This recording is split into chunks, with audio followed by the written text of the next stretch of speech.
नमस्कार दोस्तों, आज हम देखेंगे बिहार में केंद्रीय चयन पार्षद सिपाही भर्ती बिहार की भर्ती के बारे में जानेंगे। तो ये देख सकते हैं विज्ञापन संख्या 03/2025 है। तो इसमें भर्ती किस चीज़ की निकली है दोस्तों, ये देख लेते हैं। भर्ती है दोस्तों मध्य निषेध सिपाही, कक्षपाल एवं चलंत दस्ता सिपाही के पदों पर नियुक्ति निकली हुई है। ऑनलाइन आवेदन पत्र भरने की प्रक्रिया 6 तारीख 10वां महीना 2025 से शुरू हो जाएगी और 5 तारीख 11वां महीना 2025 तक ये चलेगी। तो आगे चलते हैं, देख लेते हैं इसमें कितना कितना सीट है। तो यहाँ पर जो पहला है मध्य निषेध सिपाही, इसमें वेतन की बात करें तो लेवल 3 है वेतन और रिक्तियों की संख्या 1603 है। और कक्षपाल में इसमें भी वेतन लेवल 3 है और इसमें 2417 रिक्तियाँ हैं। और चलंत दस्ता सिपाही इसमें लेवल 2 वेतन मिलेगा और इसमें 108 सीट हैं। टोटल 4128 सीट यहाँ पर हम देख सकते हैं। और आगे देखते हैं, पर देख लेते हैं अनरिजर्व की बात करें तो यहाँ पर टोटल सीट 678 है, जिसमें से 237 बिहार के मूल निवासियों के लिए है। और ईडब्ल्यूएस की बात करें तो यहाँ पर टोटल 160 सीट है, जिसमें से 56 बिहार के मूल निवासियों के लिए है। और अनुसूचित जाति की बात करें तो यहाँ पर 242 सीट है, जिसमें से 45 बिहार के लोगों के लिए है। और अनुसूचित जनजाति की बात करें यहाँ पर 16 सीट है, जिसमें से 6 बिहार के लोगों के लिए है। और ओबीसी की बात करें तो यहाँ पर 260 सीट है टोटल, जिसमें से 91 बिहार के लोगों के लिए है। और पिछड़ा वर्ग जो बीसी हैं ट्रांसजेंडर सहित, वहाँ 196 सीट है और 69 बिहार के लोगों के लिए है।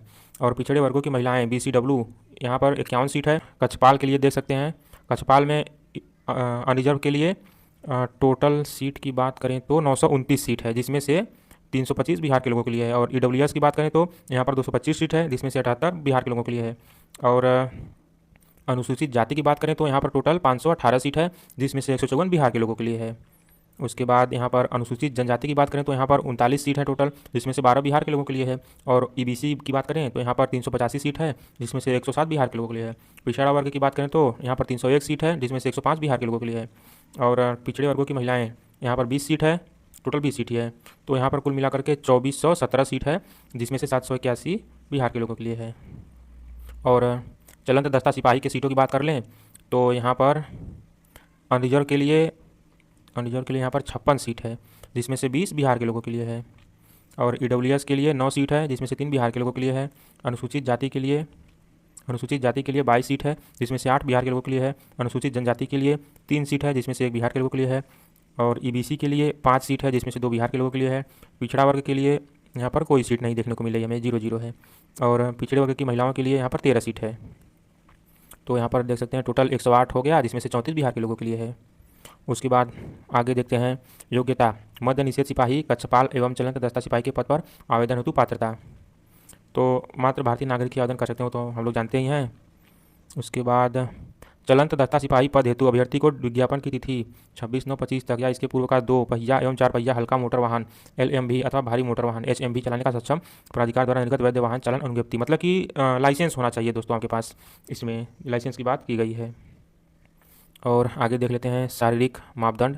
यहाँ पर शारीरिक मापदंड की बात करें तो गैर आरक्षित पिछड़ा वर्ग के पुरुष अभ्यर्थियों के लिए ऊंचाई की बात करें तो 165 सेमी और सीना की बात करें तो बिना फुलाए 81 सेमी और फुला करके 86 सेमी। यानी पिछड़ा वर्ग के पुरुष के लिए 160 सेमी ऊंचाई और सीना बिना फुलाए 81 और फुला करके 86, मतलब सेम है। अनुसूचित जाति एवं अनुसूचित जनजातियों के पुरुष अभ्यर्थियों के लिए 160 सेमी ऊंचाई और 79 सेमी सीना बिना फुलाए, उसके बाद 84 सेमी फुला करके। सभी वर्गों की महिलाओं के लिए ऊंचाई 155 सेमी। उसके बाद यहाँ पर देखिए एक और चीज़ है, सभी वर्गों की महिला अभ्यर्थियों के लिए न्यूनतम वजन 48 केजी होना आवश्यक है, मतलब कि 48 केजी से अगर कम रहेंगे तो भर्ती में नहीं बैठ पाएंगी। और शैक्षिक अर्हता की बात करते हैं मध्य निषेध और चलंत दस्ता सिपाही पद के लिए।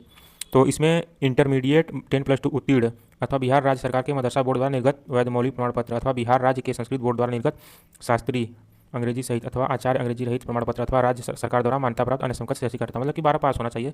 और कक्षपाल के लिए यहाँ पर भी वही है, 12 पास होना चाहिए।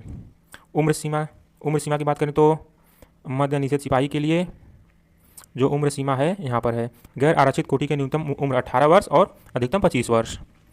और पिछड़ा वर्ग के लिए बात करें तो पुरुषों के लिए अधिकतम उम्र सीमा में 2 वर्ष की छूट है, जिससे कि न्यूनतम 18 वर्ष और अधिकतम 27 वर्ष। पिछड़ा वर्ग की महिलाओं की बात करें तो अधिकतम उम्र में 3 वर्ष की छूट है, न्यूनतम 18 वर्ष और अधिकतम 28 वर्ष। अनुसूचित जाति और ट्रांसजेंडर की बात करें तो यहाँ पर उम्र में 5 वर्ष की छूट है, तो यहाँ पर न्यूनतम 18 वर्ष और अधिकतम 30 वर्ष है दोस्तों।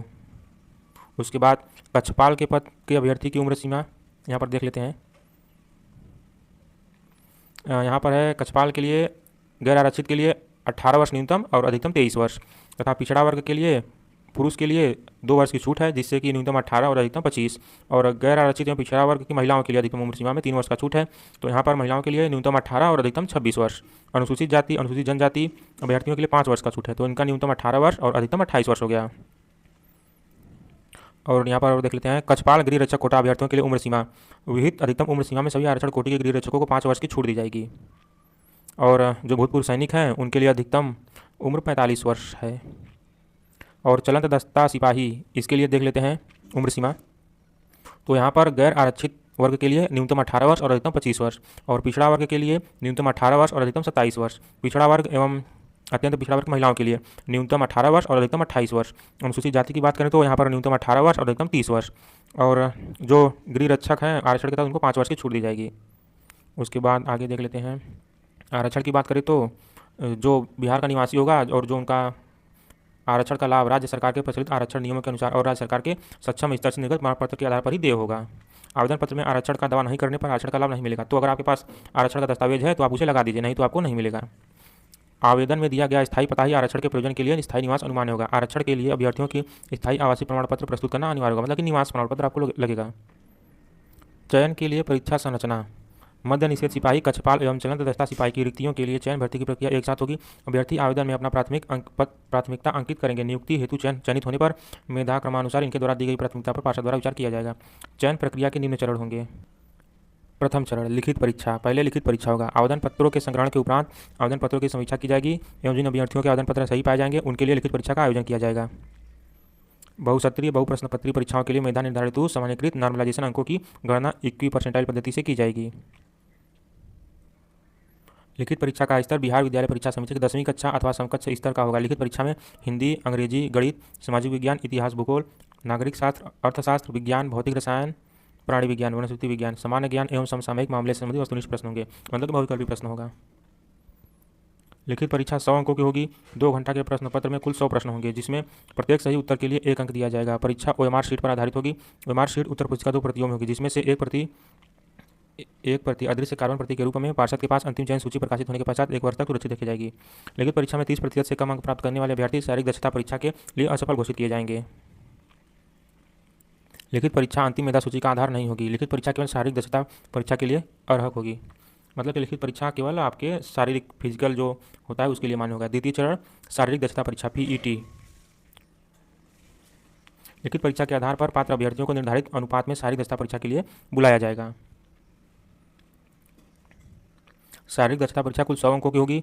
ऊंचाई एवं सीना वजन की माप की जाएगी। इसके लिए कोई अंक दे नहीं होगा, परंतु विहित अर्हताएं पूरी नहीं करने वाले अभ्यर्थी असफल घोषित किए जाएंगे। शारीरिक दक्षता परीक्षा में निम्नलिखित स्पर्धाएं होंगी। दौड़ अधिकतम 50 अंक का सभी पुरुषों के लिए, 5 मिनट से कम 50 अंक, 5 मिनट से 5 मिनट 20 सेकंड तक 40 अंक। दौड़ देख लेते हैं 1.6 किलोमीटर अधिकतम 6 सेकंड में, 5 मिनट 20 सेकंड एवं से अधिक एवं 5 मिनट 40 सेकंड तक 30 अंक, 5 मिनट 40 सेकंड से अधिक एवं 6 मिनट तक 20 अंक। उसके बाद महिलाओं के लिए 1 किलोमीटर 5 मिनट में, 4 मिनट से कम 50 अंक, 4 मिनट से 4 मिनट 20 सेकंड तक 40 अंक एवं 4 मिनट 40 सेकंड तक 30 अंक एवं 5 मिनट तक 20 अंक। और जो 5 मिनट से कम होगा उसको फेल कर दिया जाएगा। और गोला फेंक में 25 अंक।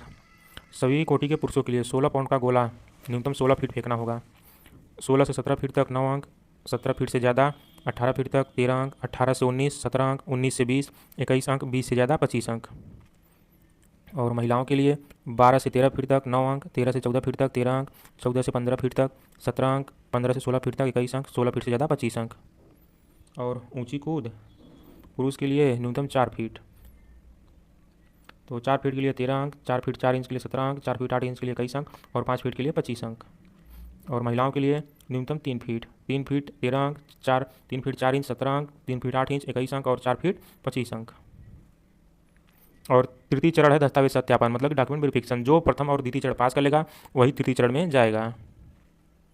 यहाँ पर देख लीजिए आवेदन शुल्क सभी श्रेणी कोटि के अभ्यर्थियों के लिए 100 रुपये जो शुल्क रखा गया है। एक बार इसकी तिथि देख लेते हैं। ऑनलाइन आवेदन पत्र भरने की प्रारंभिक तिथि 6 तारीख 10वां महीना 2025 से अंतिम तिथि 5 तारीख 11वां महीना 2025 तक है।